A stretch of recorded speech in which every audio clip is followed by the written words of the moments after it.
ओम नमो भगवते वासुदेवाय नमः। स्वागत है आप सभी का मेरे YouTube चैनल पर। आज मैं आपको मृत्यु की पराजय अध्याय एक बहुत ही सुंदर कथा सुना रहा हूँ। किस प्रकार से अपने कर्मों से व्यक्ति उद्धार कर लेता है और मनुष्य और पशु में क्या अंतर है। अजामिल की सुंदर कथा। सुखदेव गोस्वामी ने राजा परीक्षित से कहा कि वर्तमान भारत का कन्नौज नामक नगर में अजामिल नाम का एक ब्राह्मण रहता था, जिसने एक वेश्या दासी से अपना विवाह कर लिया और निम्न जाति की इस स्त्री की संगति के फलस्वरूप उसने अपने सारे ब्राह्मण गुण गंवा दिए। अजामिल दूसरे लोगों को बंदी बनाकर उन्हें जुए में ठगकर या उन्हें सीधे लूटकर कष्ट देता था। इस तरह से वह अपनी पत्नी तथा अपने बच्चों का पालन पोषण करता था। यद्यपि अजामिल का जन्म ब्राह्मण पिता से हुआ था, यानी अजामिल का जो जन्म है वह ब्राह्मण कुल में हुआ था और वह विधि विधानों का कड़ाई से पालन भी करता था। जो भी ब्राह्मण के नियम बताए गए हैं उन सभी नियमों का वह पालन करता था। न मांस खाता था, न अवैध संबंध बनाता था, न नशा करता था, न ही जुआ खेलता था।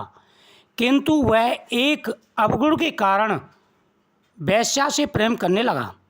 अतएवं उसके सारे सद्गुण जाते रहे, यानी उसमें इतने सद्गुण थे, न वो मांस खाता था, न जुआ खेलता था, लेकिन वेश्या से विवाह करने के कारण उसके जो ब्रह्म तत्व था, जो ब्राह्मण तत्व के गुण थे, वो सारे ही खत्म होने लगे। उसके सारे सद्गुण जाते रहे। जब कोई पुरुष विधि विधानों को त्याग देता है वह नाना प्रकार के पाप कर्मों में लग जाता है। भगवान ने जो विधि विधान बताएं, अगर जो व्यक्ति विधि विधानों को, भगवान के शास्त्रों के खिलाफ चलता है तो वो व्यक्ति दिन रात पाप करने लग जाता है, उसकी बुद्धि पाप में हो जाती है। इस प्रकार से वह पाप में लग जाता है। विधि विधान हमें मानव जीवन के आदर्श स्तर पर बनाए रखते हैं, किंतु यदि हम उन्हें त्याग देते हैं तो हम मोह में, जीवन में, माया में जा गिरते हैं। और जब तक हमें विधि विधान का ज्ञान होता है तो हम अच्छे कर्म करते हैं।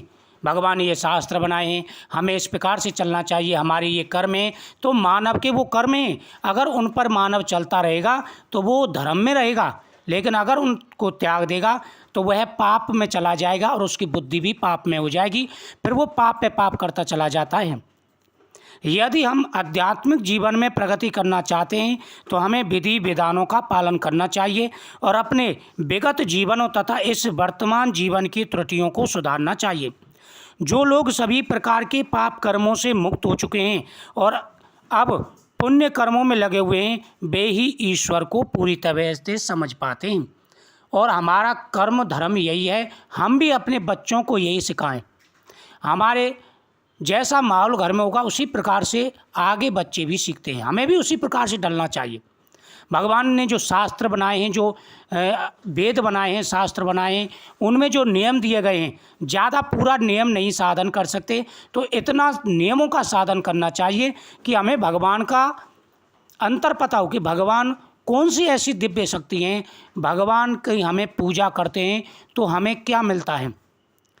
हमेशा इन बातों का ध्यान रखें कि हम ऐसे कार्य ना करें जिससे हम पाप की तरफ चले जाएं। हमें सदा ही पुण्य कर्म की तरफ रहना है, धर्म की तरफ रहना है।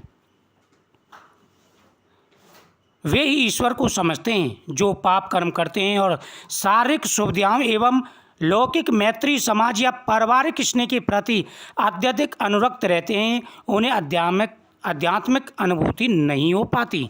यानी जो सिर्फ शारीरिक सुख के लिए पाप कर्म करते हैं, भाई मेरा ये शरीर सुख पा जाए, मैं इस पाप को करने से नहीं डरूंगा। वो पता है कि इस काम के करने से पाप मिलता है, इस काम के करने से हमारा दुर्गति की तरफ जाएंगे। सिर्फ इस शरीर, नश्वर शरीर को सुख देने के लिए वो पाप कर्मों में लग जाते हैं, तो वो कभी भी ईश्वर तक नहीं पहुंच पाते। स्त्रियों से अवैध संबंध रखने का दोष यह है कि इससे मनुष्य के सारे ब्राह्मण गुण विनष्ट हो जाते हैं। अजामिल ने एक वेश्या की संगति के कारण सारे विधि विधानों को त्याग दिया। वह ठग तथा चोर बन गया। जो व्यक्ति बेईमानी करता है वह दंडित होता है। यानी इतना अच्छा ब्राह्मण था, हर चीज़ का पालन करता था, लेकिन बुरी संगत के कारण, वैश्या की संगति के कारण उसके ब्राह्मण तत्व चले गए। अब वो क्या बन गया? चोर बन गया, पाखंडी बन गया, झूठ बोलने वाला बन गया और दिन रात पाप करने लगा। बेईमानी करता वह दंडित होता है, भले ही वह राजा या सरकार के कानून से बच निकले, किंतु ईश्वर के नियम से वह कभी नहीं बच सकता। भौतिकवादी सोचते हैं कि मैं ईश्वर को धोखा देकर सभी तरह के कुटिल कार्यों से अपनी इंद्रियों की तुष्टि कर सकता हूँ। अब मनुष्य सोचता है कि भगवान कोई नहीं, भगवान कुछ नहीं देख रहा, मैं भगवान को धोखा दे करके अपने सुख के लिए पाप कर्म कर सकता हूँ, इससे कुछ नहीं होगा। लेकिन यह गलत है। कुटिल कार्यों से अपनी इंद्रियों की तुष्टि कर सकता हूँ, किंतु शास्त्रों का कहना है कि ऐसे व्यक्ति अंततः अपने ही सुख को धोखा देते हैं। आखिर में वह सुख नहीं है, वह सुख को धोखा देना है, क्योंकि उन्हें पुनः भौतिक शरीर स्वीकार करना होगा और उसी के अनुसार कष्ट भोगना होगा। भगवान ने नियम बना दिए हैं, भगवान ने गृहस्थ आश्रम बनाया है, भगवान ने योग आश्रम बनाया है, कई आश्रम ऐसे बनाए जिस आश्रम में आप हैं उसी का नियमों का पालन करना चाहिए। लेकिन उसके विपरीत जो चलता है, सिर्फ अपने थोड़े से सुख के लिए कि शरीर को इस चीज़ का सुख मिल जाए, वह बहुत बड़ा पाप है। अंत में उसका दंड भोगना पड़ेगा, उसी के द्वारा इंसान को जन्म मिलेगा, आगे चल कर के उसे अनेकों प्रकार के कष्ट भोगने पड़ेंगे।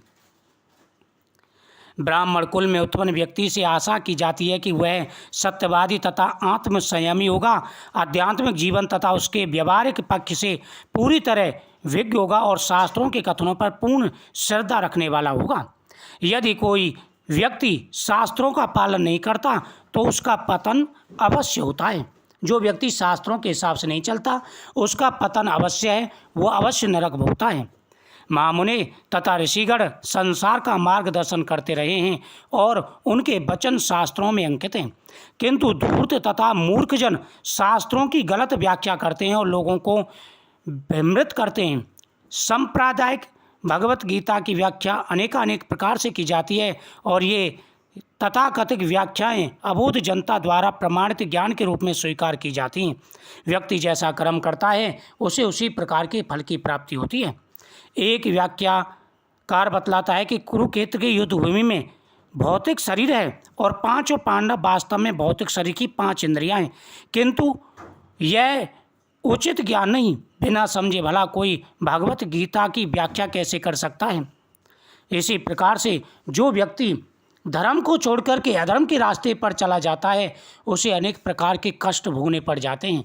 व्यक्ति चाहता है कि वो भगवान को धोखा दे रहा है, लेकिन ऐसा नहीं हो सकता।